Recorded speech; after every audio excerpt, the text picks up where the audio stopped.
अस्सलाम वालेकुम। आप देख रहे हैं प्रोग्राम न्यूज़ व्यूज़। मैं हूं आपके साथ खतीजा राठौर।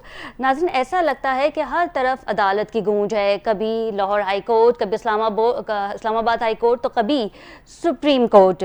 बुशरा बीबी और नजम साकिब की ऑडियो लीक से मुतालिक केस में सुप्रीम कोर्ट ने हाई कोर्ट के फैसले को मुअत्तल कर दिया। इस्लामाबाद हाई कोर्ट मजीद केस की कार्रवाई नहीं करेगा। बुशरा बीबी और नजम साकिब को नोटिस जारी कर दिए गए हैं। पाकिस्तान तहरीक इंसाफ पे जहां केसेस बढ़ते चले जा रहे हैं, वहां पाकिस्तान तहरीक इंसाफ जलसे भी कर रही है। सवाबी जलसा बहुत बड़ा जलसा था, जिसके बाद अब 22 अगस्त की डेडलाइन दी गई है। अब देखना यह है कि पाकिस्तान तहरीक इंसाफ आए अपना जलसा पंजाब में करेगी या इस्लामाबाद में करेगी। इस पर मजीद बात करेंगे। हमारे साथ तो मौजूद हैं, पीटीआई से इनका ताल्लुक है, सदर हैं कराची डिवीजन के राजा अजहर साहब। सबसे पहले तो बहुत शुक्रिया राजा साहब आपके वक्त का। जी अस्सलाम वालेकुम जी। वालेकुम सलाम। राजा साहब, सबसे पहले तो मुझे ये बताइएगा, केसेस के हवाले से भी आपसे बात करेंगे, लेकिन 22 अगस्त को आप लोगों ने जलसे का सोचा है। आइए जलसा इस्लामाबाद में किया जा रहा है या पंजाब में किया जा रहा है? जी देखिए, इस्लामाबाद तरनोल चौक है ये। वहाँ पे हमारी मरकजी लीडरशिप ने इस जलसे का ऐलान किया है। आपने इससे पहले भी देखा, स्वाबी में बड़ा कामयाब जलसा हुआ, बावजूद इसके कि पंजाब में, सिंध में काफ़ी रुकावटें खड़ी की गई। और देखें, पॉलिटिकल जमात जो है वो जलसा उनका करने का मकसद क्या होता है। जब आपको इदारों से, जब आपको हुकूमतों से इंसाफ नहीं मिलता, तो डेफिनेटली फिर सियासी जो लोग होते हैं, ये सियासी कायदीन जो होते हैं, सियासी पार्टीज जो होती हैं, वो डेफिनेटली फिर अवाम की अदालत में जाती हैं और अवाम की अदालतों में जाके फैसला करते हैं। और उसका तरीक़ाकार यही है कि हर सियासी जमात का ये राइट है कि वो जलसे करें, अवाम से राब्ते करें, और हुकूमतों का काम है उनको तहफ़्फ़ुज़ दें। मुझे उम्मीद है कि किसी किस्म की रुकावट नहीं अटकाई जाएगी और ये साबित किया जाएगा। इंतजामिया से बातचीत हो गई है आप लोगों की इस हवाले से कि 22 को आपने जलसा करना है? इंतजामिया का बस चले तो वो तो हमें इजाजत नहीं देगी। आप सबके सामने है, आप मीडिया पर्सन जो हैं वो आई विटनेस हैं कि मुझे पता नहीं कि एक तरफ तो कहते हैं कि पाकिस्तान तहरीक इंसाफ का खात्मा हो गया है, और दूसरी तरफ फिर पाकिस्तान तहरीक इंसाफ को जलसा भी नहीं करने दिया जाता। भाई, आप खुला मैदान रखें ताकि पता चले। अवाम ने 8 तारीख को एक फैसला कर दी है। उन्होंने कहा था कि हम जुल्म सितम नहीं बर्दाश्त कर सकते। जहां से आवाज उठती थी, इस पे बर्बरीत होती जाती थी, एफआईआर कट जाती थी, हर सूबे में ये हाल था। फिर 8 फरवरी को खामोश पर्ची के जरिए उन्होंने बता दिया, और वो ढकी छुपी चीजें नहीं है, सबको पता है। अब हम अवामी जलसे करने जा रहे हैं, तो आप मैदान खुला रखें ताकि पता चले हुकूमतों को भी, फैसला साजों को भी, कि अवाम किसके साथ खड़ी है। अवाम जिसके साथ खड़ी है उसके साथ हुकूमत को भी, इंतजामिया को भी खड़ा होना चाहिए। मैं समझता हूँ इंशाल्लाह तारीखी जलसा होने जा रहा है बगैर चेयरमैन इमरान खान के, और आप सब देखेंगे कि अवाम इसमें कसीर तादाद में मौजूद होगी। मैं गुजारिश करना चाहूंगा इंतजामिया से कि रोड़े ना अटकाएं, अवाम को अवाम का हक दें। पाकिस्तान की सबसे बड़ी जमात जो सुप्रीम कोर्ट से 2 बार सर्टिफाइड हो चुकी है कि पाकिस्तान तहरीक इंसाफ एक सियासी जमात है, ये सुप्रीम कोर्ट का कहना है। अच्छा, सुप्रीम कोर्ट ने तो मखसूस नशस्तों का फैसला भी पाकिस्तान तहरीक इंसाफ के हक में दे दिया था, जिसके बाद इलेक्शन एक्ट में तरमीम कर दी गई, और अब हम देख रहे हैं कि आपके पास वो मखसूस नशस्तें नहीं हैं। फिर आप लोगों ने कहा कि हम सुप्रीम कोर्ट का दरवाजा खटखटाएंगे। काजी फाइज ईसा की सरबराही में पीटीआई को मुस्बत जवाब मिल सकता है? सर, ये बताइएगा। देखें, इंसाफ के लिए हमारे पास सिर्फ एक इदारा है और वो है कोर्ट्स। आपने देखा कि हमें जुल्म सितम हम पे किया गया, कराची से लेके खैबर तक जुल्म सितम की बरियत हम पे 9 मई के केस डाले गए। जो रैली निकालते हैं पे एटीसी की एफआईआर कर देती हैं, तो इंसाफ हमें कहां से मिलता है? मकाफात अमल है ये कहते हैं मकाफात अमल है ये। इमरान खान साहब ने भी अपनी हुकूमत में यही किया था जी। मखसूस नशिस्तों के हवाले से एक सुप्रीम इदारे ने फैसला किया। देखिए, हम क्यों कहते हैं कि इदारे जो है ना वो न्यूट्रल होने चाहिए। इदारे अगर पॉलिटिकल होंगे तो डेफिनेटली उसमें फैसले पॉलिटिकली होंगे। इलेक्शन कमीशन का काम बनता है कि वो सुप्रीम कोर्ट के अहकामात को मानते हुए उस पर अमल दरामद करे, ना कि वो किसी एक हुकूमती नुमाइंदे का रोल प्ले करे। हमें अगर तहफुजात हैं तो हमें इलेक्शन कमीशन साबित करे कोर्ट में आके कि हमारे तहफुज गलत हैं। अगर सुप्रीम कोर्ट से हमें तहफुज है तो ये मुद्दई का राइट है कि वो अपने तहफुज का इजहार कर सकता है, और हमने तहफुज का, हमारे बानी कायदे ने तहफुज का इजहार किया है। नजर आया उनको कि चीफ जस्टिस साहब जो है वो सालिसी का किरदार नहीं कर रहे, तो तहफुज का इजहार किया। हमने ये तो नहीं कहा कि हम सुप्रीम कोर्ट के अलावा हम इंटरनेशनल कोर्ट में चले जाएंगे। हम तो ये कह रहे हैं कि चीफ जस्टिस साहब उसमें ना बैठे, हमें उन पर तहफुजात दें। बाकी जजेस जो है बैठ के फैसला कर लें। तो हमने ये नहीं कहा कि हमें कोर्टों से इंसाफ नहीं मिल रहा, या दूसरों को इंसाफ मिले तो हमें ना मिले, या हमें मिले तो दूसरों को ना मिले। देखिए, अगर हम गलत हैं तो हम सुप्रीम कोर्ट में आके उसकी दलाइल दें और हमें जो सजा देनी है वो दे दें।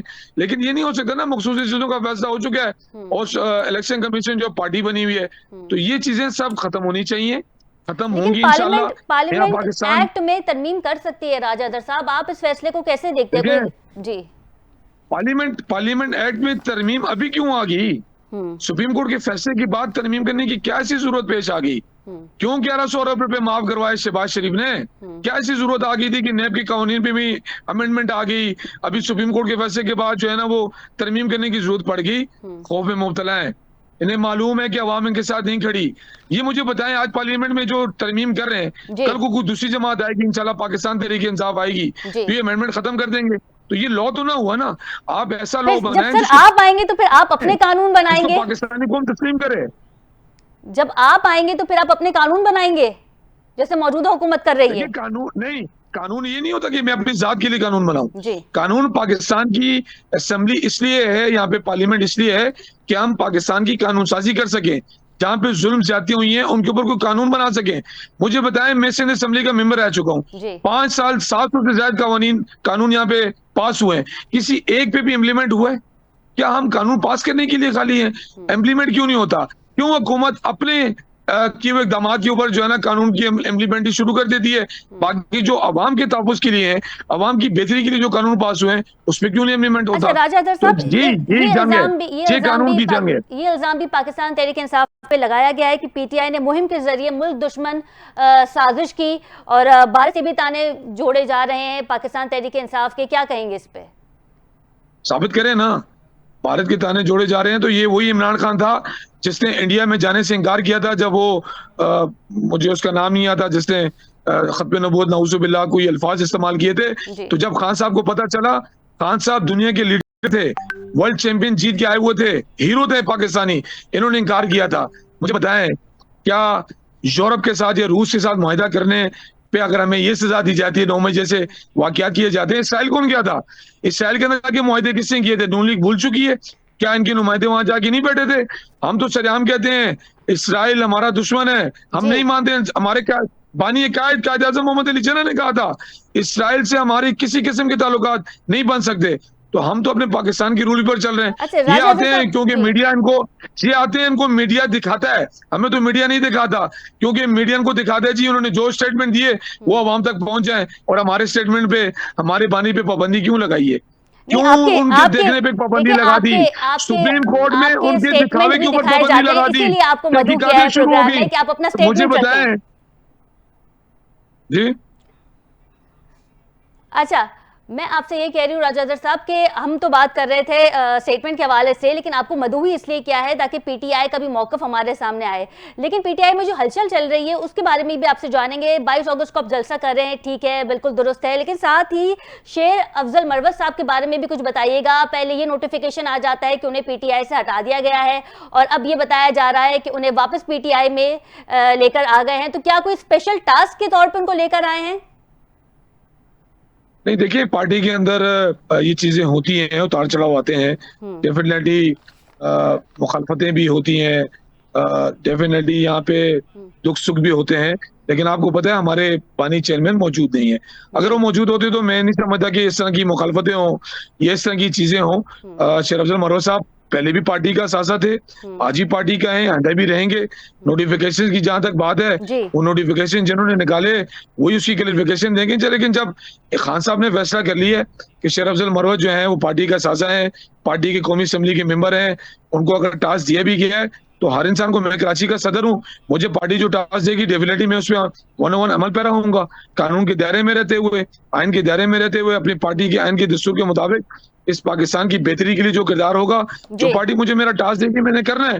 तो इमरान शेर अफजल मरवत साहब को टास्क दिया गया है, चर्चा के हवाले से वो करेंगे। 22 को आप भी इस्लामाबाद जा रहे हैं? जी इंशाल्लाह, हमारी कराची से भी काफी सारे लोग तैयार हैं, जाएंगे, शिरकत करेंगे इंशाल्लाह। अच्छा राजा जर साहब, बुशरा बीबी और नजम साकिब के ऑडियो लीक्स पे भी जरा बात कर लेते हैं। सुप्रीम कोर्ट ने इस्लामाबाद हाई कोर्ट के अहकामात को मुअत्तल कर दिया है और साथ ही ये भी कहा है कि इस्लामाबाद हाई कोर्ट मजीद इस केस की सुनवाई नहीं कर सकती है। तो ऐसा लगता है कि सुप्रीम कोर्ट जो है वो तमाम केसेस जो रिलेटेड हैं पाकिस्तान तहरीक इंसाफ से वो खुद देखना चाहती है। इस पर क्या कहेंगे? कोई ताफुज आते हैं आप लोगों के? वैसे तो देखिए जुडिशरी मैटर है, इसमें हमें मेरा ख्याल में कोई सी बात करनी नहीं चाहिए। ठीक है लेकिन वजह क्या है? जी। वजह क्या है कि सारे केसेस को एक जगह जमा किया जा रहा है और फौरी तौर पर सुनाने की भी बातें हो रही। बिल्कुल, हम तो कह रहे हैं 9 मई का केसेस बानी कायद पे 200 से ज्यादा केसेस जो हैं, पहले उनके तो फैसला कर लें, पहले उन पर तो साबित कर दें कि 9 मई के केसेस में हुआ क्या था। जब इन्होंने देखा कि सारे झूठे केसेस हैं, एक बानी 200 मुकामात पर जाके तो एहतजाज नहीं कर सकता, 200 मुकामात पर जाके तो तोड़फोड़ नहीं कर सकता। फिर उसके बाद इन्होंने 190 मिलियन का केस डाल दिया, यहाँ तक के जातियात पर उतर आया, इद्दत केस डाल दिया। इनको पता है कि इन सब केसेस में इनको मुंह की खानी की पड़ेगी और इंशाल्लाह इमरान खान शुरू होगा। राजा जर साहब जी, 190 मिलियन पाउंड का भी केस है राजा साहब जी। 190 मिलियन का केस जो है वो, जिसमें अल्हम्दुलिल्लाह हमें सुरखुरू किया, खान साहब को सुरखुरू किया, इस्लामाबाद हाई कोर्ट ने फैसला दे दिया।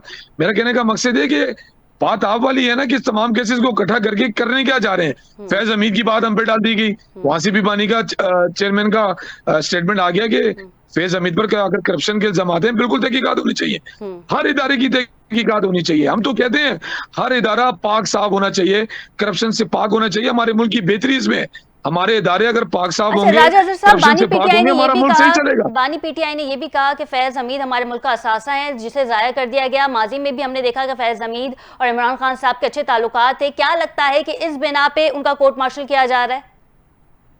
ताल्लुकात तो बाजवा साहब से भी अच्छे थे, ताल्लुकात तो बाजवा साहब आसिम मुनीर साहब से भी अच्छे हैं। ताल्लुकात तो किस कौन सा ज्यादा है जिसके मिलिट्री के साथ ताल्लुकात अच्छे नहीं होते, जिसके एस्टेब्लिशमेंट के साथ ताल्लुकात अच्छे नहीं होते, जिसके अवाम के साथ ताल्लुकात अच्छे नहीं होते। ये डिपेंड करता है उस वक्त के पीएम पे कि वो क्या करना चाहते हैं। वो जो उनकी पॉलिसी थी कि 3 साल से अफगानिस्तान की पॉलिसी को फैज साहब देख रहे थे, वो ये चाहते थे कि एक ऑफिसर ने, एक जनरल ने इस मामलात को टैकल किया है तो वो उस मामलात को आखिर तक लेके जाए। उनका कहना ये था, उनका कहना ये तो नहीं था कि नहीं जनरल फैज हमीद को तायात जो है ना उसको लगा दिया जाए। लेकिन अगर फैज हमीद साहब पे एलिगेशन है तो बिल्कुल तहकीकात होनी चाहिए। अब ज़ाहिर है फौज का एक अपना एक तय्युन है, एक अपना एक उनका रूल है, एक अपना कानून है, उसके मुताबिक उसको लेके चलेंगे।